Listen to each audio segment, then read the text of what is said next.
रितिका का पति उसे दुल्हन की तरह तैयार होने को कहता है और बहुत छोटी सी ड्रेस पहनने के लिए देता। उस ड्रेस में उसका सारा जिस्म दिख रहा था और फिर वह अपने दोस्तों के साथ मिलकर सारी रात उसके साथ एक के बाद एक बारी बारी।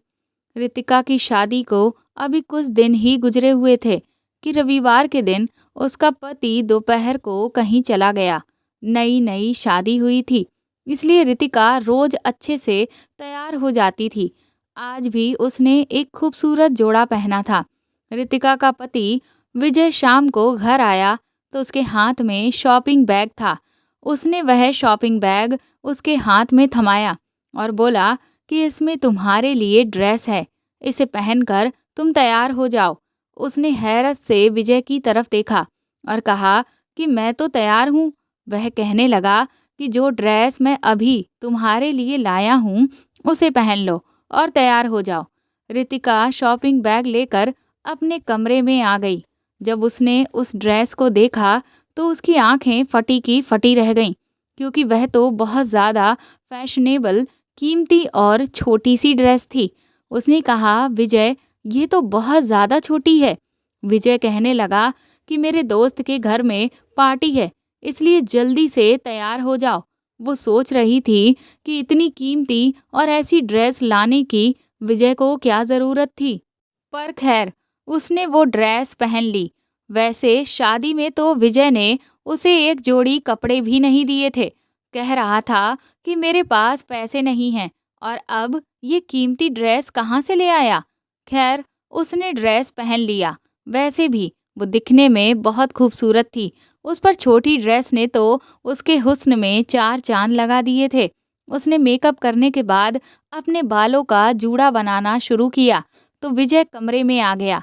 रितिका के करीब आकर उसने उसे सर से पैर तक देखा, फिर कहने लगा कि बाकी सब तो ठीक है, लेकिन अपने बाल खुले रहने दो तो और भी ज़्यादा तुम खूबसूरत लगोगी।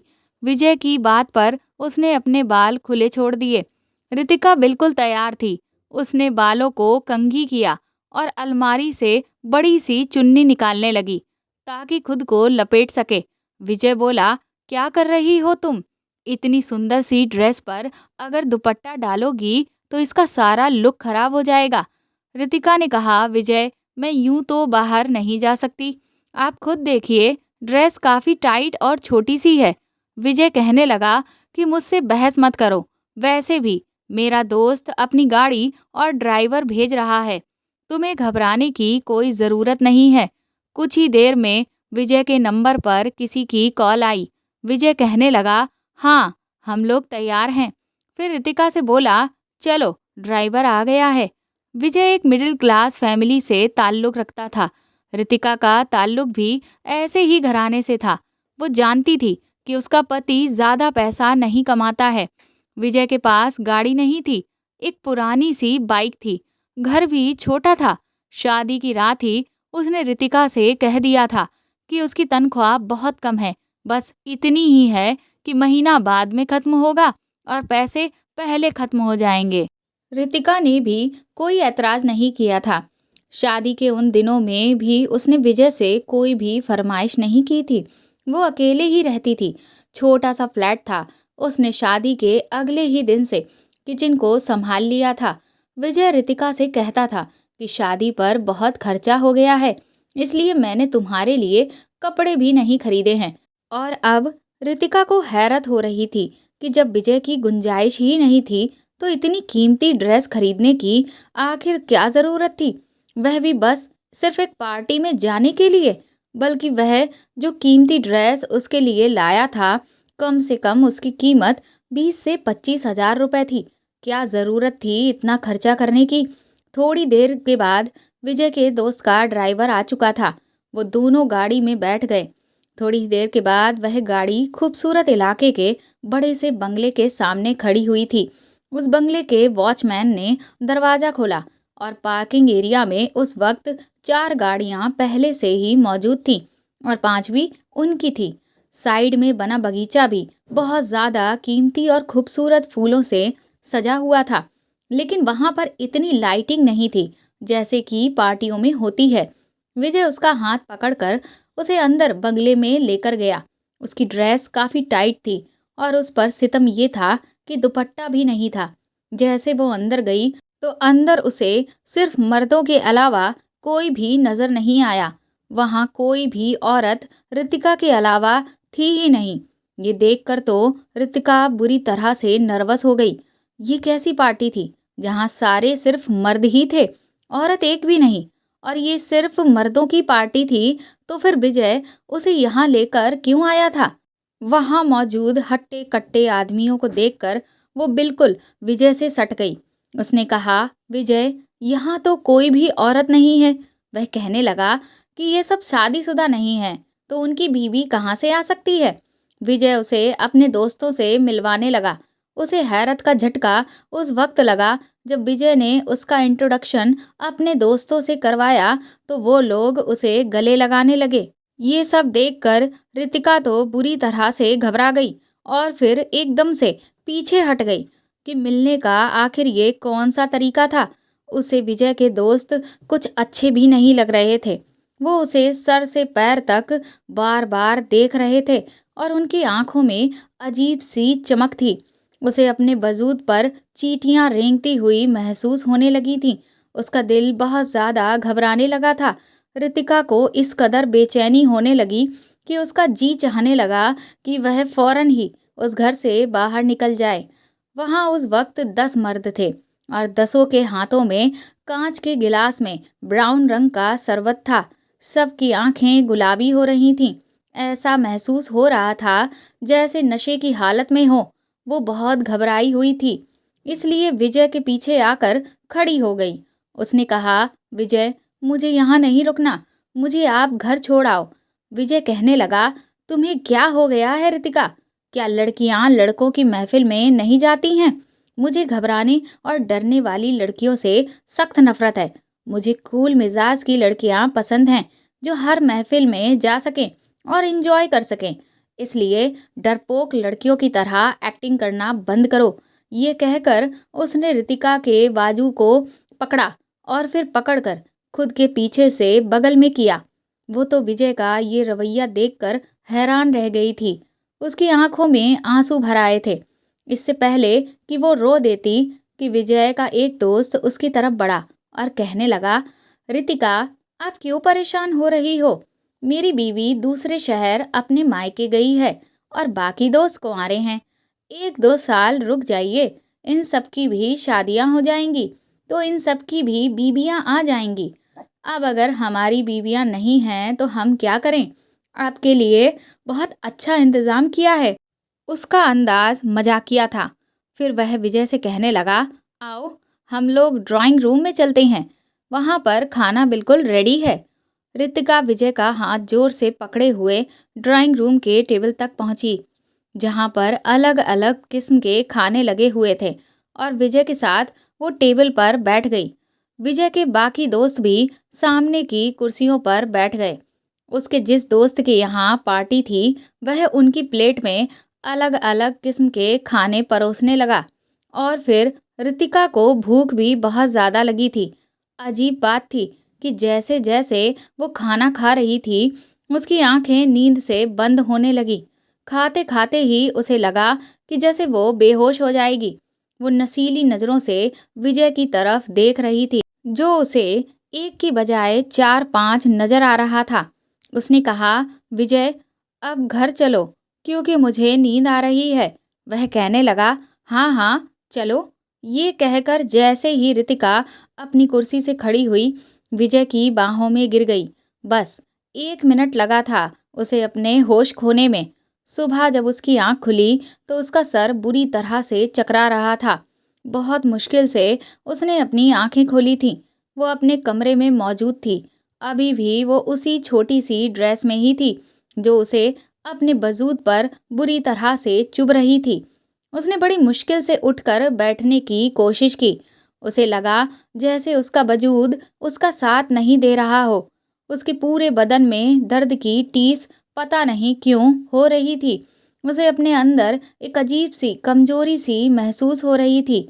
उसने देखा तो उसका सारा जेवर उतरा हुआ था। और हाथों में जहाँ वो चूड़ियाँ पहने थी वहाँ पर खरोंच और जख्मों के निशान थे। ये देखकर उसे हैरत हुई। वो अभी ठीक से अपने होशो हवास में नहीं आई थी कि तब तक विजय नाश्ता लेकर अंदर दाखिल हुआ। वह बहुत खुश लग रहा था। रितिका से कहने लगा, देखो आज मैं तुम्हारे लिए ऑमलेट और ब्रेड नाश्ते में लेकर आया हूँ। रितिका ने कहा, पता नहीं क्यों मेरे जिस्म में बहुत दर्द है। उसकी बात पर फिक्रमंद होने की बजाय वह मुस्कुराने लगा और कहने लगा, तुम कल रात को बहुत ज़्यादा खूबसूरत लग रही थी, फिर मुझ पर बेहोश होकर गिर भी गई थी, इसीलिए घर आते ही मेरी नीयत तुम पर खराब हो गई थी। विजय काफ़ी अच्छे मूड में था। ये सुनकर रितिका की नज़रें खुद ब खुद झुक गईं।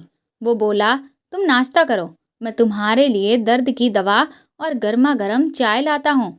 फिर ये दर्द भी आधे घंटे में ठीक हो जाएगा। रितिका को हैरत हो रही थी कि इतने दिनों में तो विजय ने कभी उससे ऐसी मोहब्बत का इजहार नहीं किया था कि दवा लेनी पड़ जाए। दवा खाने के बाद अगले दिन वो काफ़ी ठीक हो गई थी, लेकिन वो नहीं जानती थी कि ये सिलसिला हर हफ्ते ही चलता रहेगा। अगले रविवार फिर उसे विजय ने एक नई ड्रेस ला कर दी। कहने लगा, तैयार हो जाओ, दोस्त के घर में पार्टी में जाना है। और फिर उस दोस्त के बंगले में रितिका को लेकर गया। इस बार तो उसके दोस्त उससे पहले से भी ज़्यादा खुलने लगे थे। वो उससे बेशर्मी से कहने लगे, रितिका जी, आपके हुस्न के तो हम दीवाने हो गए हैं और विजय तो बहुत खुश नसीब है कि उसे आप जैसी बीवी मिली है। उसे विजय के दोस्तों के मुंह से इस तरह की तारीफें बुरी लगी। उसने गुस्से से उन्हें घूर कर देखा तो अजीब सी हंसी हंसने लगे थे। वो सोच रही थी कि घर जाते ही विजय से कहूंगी कि मैं आइंदा उसके दोस्त के घर नहीं जाऊंगी। मुझे इन आदमियों के इस किस्म के घटिया मजाक बिल्कुल पसंद नहीं। इस बार भी रितिका के साथ वही हुआ। जैसे ही उसने खाना खाया उसे नींद आने लगी। फिर वो बेहोश हो गई। अगले दिन फिर उसका जिस्म दर्द से चूर था। उधर विजय बहुत खुश रहता था। घर पर फल भी लाने लगा था। पैसे भी बड़े खुले हाथ से खर्च कर रहा था। हालांकि उसकी तनख्वाह इतनी ज़्यादा नहीं थी, फिर ये रोज रोज की अय्याशियाँ कैसे हो रही थीं। घर आते हुए वह रोजाना अच्छे से होटल का खाना साथ लाता था और रितिका से कहता कि अब तुम घर का कोई काम मत करो। रितिका को विजय की ये बात बड़ी अजीब सी लगी। उसने कहा कि हर औरत घर का काम करती है। मुझे भी अच्छा लगता है कि मैं आपके लिए खाना बनाऊं और आपका काम करूं। वह कहने लगा कि नहीं, तुम बस अपने हुस्न का ख्याल रखा करो, इसे और ज़्यादा निखारो और खुद को सजाओ संवारा करो। तुम नहीं जानती कि तुम्हारा हुस्न मेरे लिए कितना कीमती है। मैं तुम्हें हमेशा ही और ज़्यादा खूबसूरत होते हुए देखना चाहता हूँ। विजय रितिका का हाथ थामकर उससे मोहब्बत भरी बातें करने लगा। कहने लगा, क्या तुम जानती हो तुम्हें पाने के लिए मैंने कितने पापड़ बेले हैं। ये बात सुनकर रितिका को बहुत हैरत हुई थी, क्योंकि उसका रिश्ता तो एक रिश्ते करने वाली आंटी के जरिए से हुआ था। उसने तो शादी से पहले कभी विजय को नहीं देखा था। उसने कहा, क्या मतलब? उसकी बात पर विजय हंसने लगा। कहने लगा, मैंने तुम्हें एक दिन बाजार में देखा था और देखते ही तुम पर फिदा हो गया था। वहीं से मैंने तुम्हारा पीछा शुरू कर दिया। तब तुम्हारा घर देखा, फिर मालूम हुआ कि तुम्हारे घरवाले तुम्हारे लिए रिश्ता देख रहे हैं। यकीन करो, ये सुनकर तो मुझे बहुत डर लगा था कि कहीं मैं तुम्हें खो ना दूं। कहने लगा, एक बार मैंने तुम्हारे घर से बाहर एक रिश्ता बताने वाली आंटी को निकलते देखा। फिर मैंने उनसे कहा कि अगर वह मेरा रिश्ता तुमसे करवा दें तो मैं उन्हें अच्छी खासी रकम दूंगा। वह मेरी बात मान गईं और यूं ही मेरा रिश्ता तुमसे हो गया। रितिका तो विजय की बातें सुनकर हैरत से आंखें फाड़कर उसे देख रही थी। उसे नहीं पता था कि उसका पति उसे पहले से ही जानता था। उसके लिए उसने इतना सब कुछ किया। उसके दिल में विजय के लिए मोहब्बत और कदर बढ़ गई। लेकिन वो नहीं जानती थी कि सच तो कुछ और ही था। इस रविवार को जब उसे विजय ने फिर से कीमती ड्रेस ला कर दी तो उसने कहा, विजय, मुझे आपके किसी दोस्त की दावत पर नहीं जाना। उसकी बात सुनकर विजय के चेहरे के अंदाज एकदम से बदल गए थे। मुस्कुराहट गायब हो गई थी और चेहरे पर गुस्सा आ गया था। वो कहने लगा, क्या मतलब तुम्हारा? वह लोग इतनी चाहत से तुम्हें बुलाते हैं। रितिका ने कहा, मुझे वहां नहीं जाना है। न जाने वहां कैसा खाना मुझे खिलाते हैं कि खाते ही मुझे नींद आ जाती है और सुबह मेरी हालत बहुत बुरी होती है। 2 दिन तो मैं चलने फिरने से भी महरूम हो जाती हूँ और फिर वहां पर सिर्फ आदमी होते हैं। मेरा वहां क्या काम? आपको जाना है, अपने दोस्तों के साथ वक्त गुजारना है तो आप जाइए, लेकिन मैं नहीं जाऊंगी। ये कहकर रितिका अपने बेड पर बैठ गई। वो नहीं जानती थी कि उसका इनकार उसे इतना महंगा पड़ सकता है। विजय बहुत गुस्से से उसके पास आया और उसको बाजू से पकड़कर बुरी तरह से उठाने लगा और बोला, अब तक तुमने मेरी मोहब्बत देखी है, बेहतर यही है कि मेरी मोहब्बत ही देखो। तुम्हें इनकार नहीं करना चाहिए। अगर तुमने मेरी किसी बात से भी इनकार किया तो तुम नहीं जानती कि मैं गुस्से का कितना पागल इंसान हूँ। रितिका हैरान थी और सोच रही थी कि वह कोई इतनी बड़ी बात तो नहीं थी जो उसने विजय से कही थी, लेकिन विजय का गुस्सा तो यूं था जैसे वाकई में वो उसे जान से मार डालेगा। अपनी लाल आंखों से वह रितिका की आंखों में देखकर बड़े गुस्से से कह रहा था। रितिका का दिल तो अपने पति का ये रूप देखकर कांप गया था। उसने फिर कोई खिलाफत नहीं की और वहां चली गई। पर जब वो वहां पहुंची तो उसे ये सब अच्छा नहीं लग रहा था। न जाने क्यों टेबल पर उसे स्वादिष्ट खाने भी आज अच्छे नहीं लग रहे थे, क्योंकि वह उसे बेहोश कर देते थे। वो धीरे धीरे बहुत ही कम खाना अपनी प्लेट में डाल रही थी और थोड़ा थोड़ा करके खा रही थी।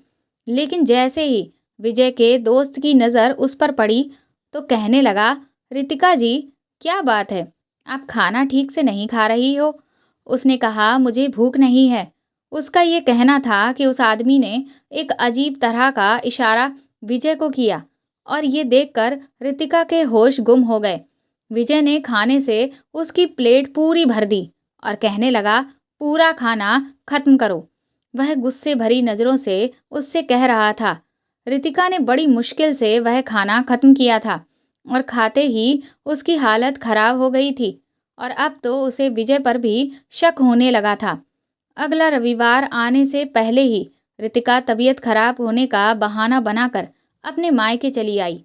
एक दिन जब वो अपनी छोटी बहन के साथ शॉपिंग पर गई तो वहां उसकी मुलाकात विजय के 5 दोस्तों में से एक से हो गई। वह बातों के दौरान बार बार उसकी बहन को देख रहा था और कहने लगा, रितिका जी, इस बार हमारे घर आइएगा तो अपनी बहन को साथ ज़रूर लेकर आइएगा। ये भी आपकी तरह बड़ी ही खूबसूरत और मस्त है। रितिका को उस आदमी की बात बहुत बुरी लगी।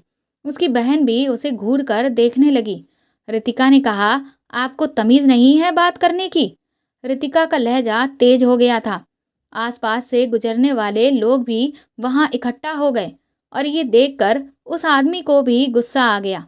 वो कहने लगा, तमीज़ का मतलब पता है तुझे? हम औरत देखकर तमीज़ करते हैं और तू इस काबिल नहीं कि तेरी इज्जत और तमीज़ की जाए। रितिका ने कहा कि जुबान संभाल कर बात करो तो वह कहने लगा, क्यों, सच बहुत चुभ रहा है तुम्हें? तुम 2 टके की औरत हो और मुझसे तमीज़ की बात कर रही हो? तुम मुझे तमीज़ सिखाओगी? ये सुनकर रितिका को उस पर इतना गुस्सा आया कि उसने एक जोरदार थप्पड़ उसके मुंह पर दे मारा। उस थप्पड़ की गूंज जिसने भी सुनी वह तमाम लोग वहां आकर खड़े हो गए। कुछ लोग बोले कि क्या इस आदमी ने आपके साथ कोई बदतमीजी की है? तो आप हमें बताइए, हम इसकी तबीयत अभी ठीक कर देते हैं। रितिका का जी तो चाहा यही कि उसका अभी के अभी मुंह तोड़वा दे। इस आदमी को औरत से बात करने की तमीज़ तक नहीं है। उसने सोचा कि अब वो घर जाकर विजय को इसकी हरकत बताएगी कि वह लोग कितने बदतमीज़ हैं और विजय है कि बार बार मुझे ज़बरदस्ती उनके घर पर लेकर जाता है। उनकी नज़र में तो किसी औरत की इज्जत ही नहीं है। इससे पहले कि वहाँ खड़े नौजवान उस आदमी की अच्छी तरह से खबर लेते, वह कहने लगा कि ये बाजारू औरत है, मैं इसका ग्राहक हूँ, बस यहाँ पर ये तमाशा बना रही है। ये सुनकर रितिका के तो होश उड़ गए थे। उसने कहा कि बकवास मत करो। वह आदमी कहने लगा कि तुम हर रविवार को मेरे बंगले में क्या करने आती हो, वह भी तब जब तुम जानती हो कि वहाँ तुम्हारे अलावा कोई भी औरत नहीं होती है। उसके बाद जो बात उस आदमी ने रितिका से कही, उसे सुनकर उसका दिमाग चकराकर रह गया। वो कहने लगा, अगर मेरी बात पर यकीन ना हो तो इस रविवार फिर से आना हमारे घर। तुम्हें इस बार मैं देखना इतना अच्छा सबक सिखाऊंगा, तुम्हें तुम्हारी सही औकात दिखाऊंगा कि तुम क्या हो। रितिका की बहन उसकी शक्ल देख रही थी। रितिका उसकी बात पर सुन्न हो चुकी थी। बहुत से लोग अजीब अजीब सी नज़रों से देखते हुए रितिका को वहाँ से चले गए। वह आदमी गुस्से से भरा पड़ा था और उसे घूरता हुआ वहाँ से चला गया। रितिका की बहन ने रितिका का हाथ पकड़ा और उसे खींचते हुए बाजार से बाहर ले आई। वो कहने लगी, दीदी, वह आदमी क्या बकवास कर रहा था। रितिका ने कोई जवाब नहीं दिया। उसका तो दिमाग सुन्न हो गया था। उसका जी इतना घबरा रहा था कि जैसे अभी उसके दिल को कुछ हो जाएगा और वह फट जाएगा। उस पर अजीब सी बेहोशी छाने लगी थी। उसकी बहन उसकी ऐसी हालत देखकर उसे घर ले आई, लेकिन उसे वहाँ भी चैन नहीं आया। वो फौरन ही अपने पति के घर चली गई। घर आई तो विजय का मूड बहुत खराब था। वो बोला, तुम्हें अपने मायके जाना है तो वर्किंग डे में जाया करो। एक शनिवार और रविवार को ही तो छुट्टी मिलती है मुझे, और तुम वहाँ जाकर मेरा पूरा मूड खराब कर देती हो।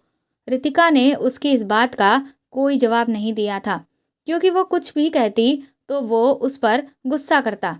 विजय ने रितिका से गुस्से में कहा कि वहाँ बिस्तर पर पैकेट में एक ड्रेस रखी हुई है, उसे जल्दी से पहन लो और मेरे साथ मेरे दोस्त के घर पार्टी में चलो। इस बार जब वह रितिका को अपने दोस्त के घर लेकर गया तो उसका वह दोस्त, जो कि रितिका को उस दिन मार्केट में मिला था, रितिका के करीब आकर उसके कान में बोला कि आज मैं तुम्हें सबक सिखाऊंगा। एक बार फिर विजय के दोस्तों ने उसे खाना परोसा। रितिका का मन नहीं था, लेकिन विजय ने उसे आंखें दिखाईं, जिसकी वजह से रितिका को वह खाना खाना पड़ा और फिर खाना खाकर वह एक बार फिर से बेहोश हो गई। विजय ने उसे अपनी बाहों में ले लिया और कमरे में लाकर उसे बेड पर लिटा दिया। उसके दोस्त भी कमरे में आ गए। विजय का वह वाला दोस्त जो मार्केट में मिला था, एक बार फिर रितिका के पास आया और बोला कि आज मैंने तेरे खाने में नशे की दवा कम मिलाई थी, जिससे तू पूरी तरह से बेहोश ना हो, लेकिन हमारा विरोध भी ना कर पाए, जिससे तुझे आज तेरी औकात पता चले कि हम लोग तेरे साथ क्या क्या करते हैं। अब तुझे पता चलेगा कि तूने किससे पंगा लिया है। जब विजय ने ये बात सुनी तो विजय कहने लगा कि इस बार मैं डबल कीमत लूँगा। जो हरकत तुम लोग रात भर मेरी बीवी के साथ करते हो, उससे ये बीमार रहने लगी है। तुम लोगों के दिए पैसे आधे तो इसकी दवाई और डॉक्टर के खर्चे में ही चले जाते हैं। इससे मुझे क्या फ़ायदा होता है? और अब ये आने को लेकर भी बहुत ज़्यादा नानुकुर करने लगी है और बहुत सारे सवाल पूछती रहती है। पता नहीं ये कब यहाँ आना बंद कर दे। इसीलिए मैं जल्द से जल्द खूब सारा पैसा कमाना चाहता हूँ। तुम लोग इसके साथ जो चाहे सो कर सकते हो, मुझे उससे कोई मतलब नहीं। जितनी देर चाहे उतनी देर कर सकते हो, पर मुझे दुगना पैसा देना होगा। उसके दोस्त कहने लगे कि हमें मंजूर है, तुम इसकी जितनी चाहे कीमत ले लो, और जब ये आना बंद कर दे तो कैसे भी करके इसकी बहन को ले आना, क्योंकि मैंने मार्केट में देखा था, इसकी बहन बहुत खूबसूरत है। रितिका का जी चाह रहा था कि आसमान फट जाए और वह मर जाए, क्योंकि उसका ही पति उसकी इज्जत का सौदागर था।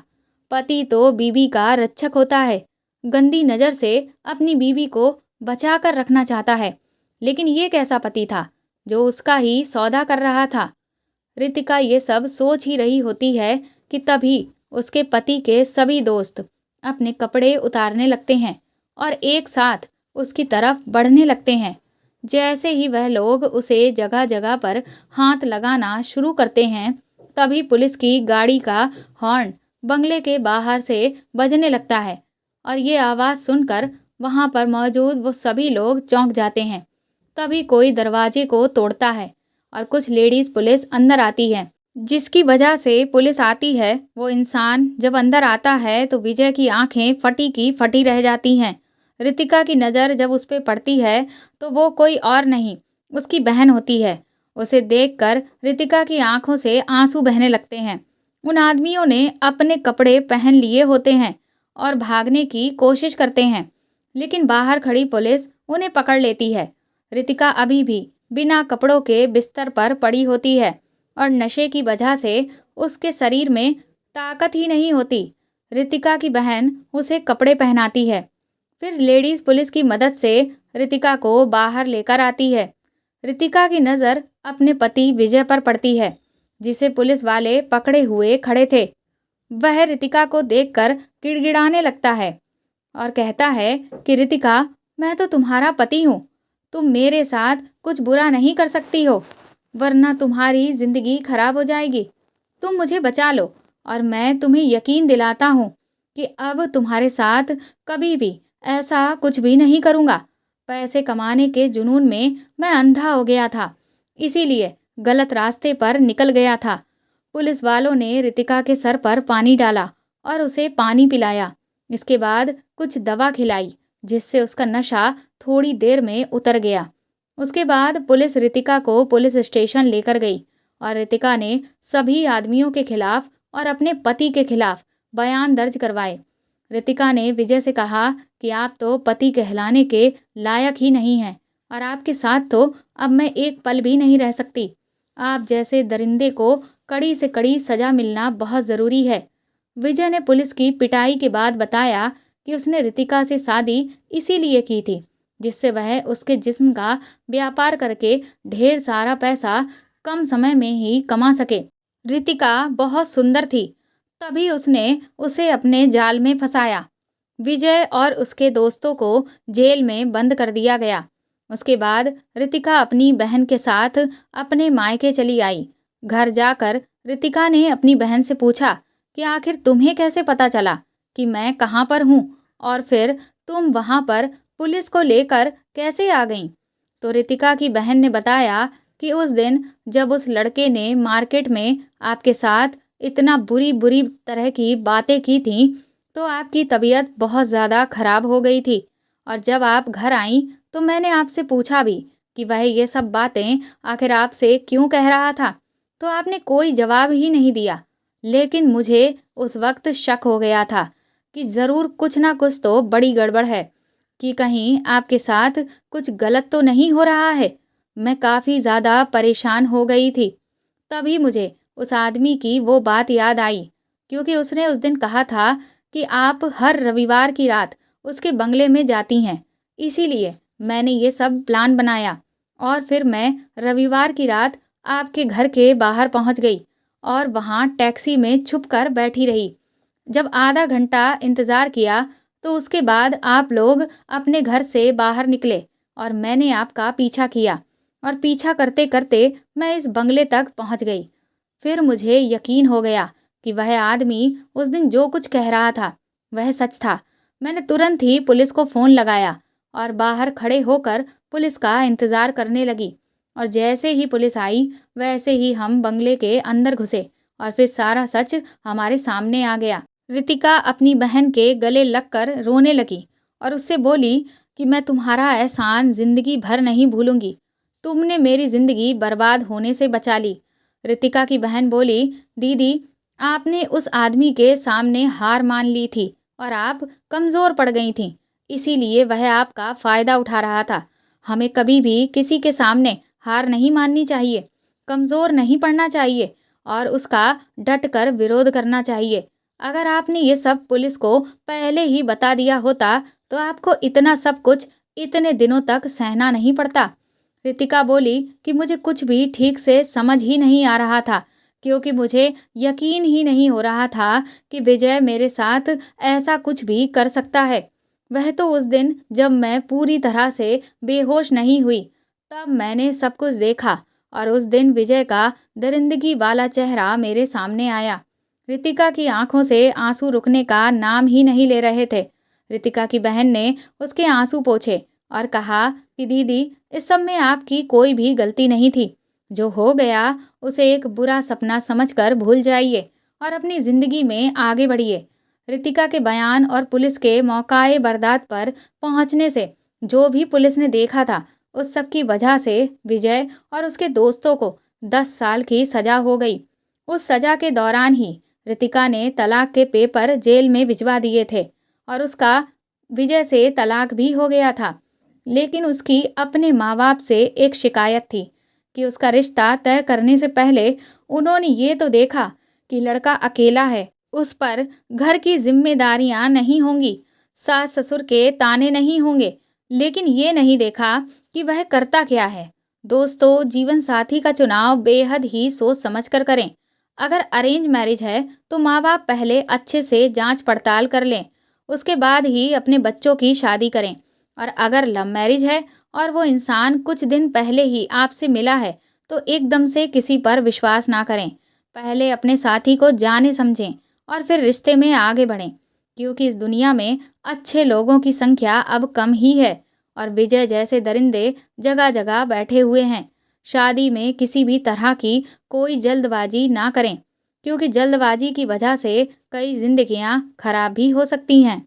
दोस्तों, आपको ये कहानी कैसी लगी हमें कमेंट करके ज़रूर बताएं और प्लीज़ इस कहानी को ज़्यादा से ज़्यादा शेयर और लाइक करें। आप चाहें तो मुझे सुपर थैंक्स भी दे सकते हैं। साथ ही अगर आप चैनल पर नए हैं तो सब्सक्राइब करके बेल आइकन ज़रूर दबा दें, ताकि आगे भी मैं आपको ऐसी ही अच्छी कहानियाँ सुनाती रहूँ। Thank you.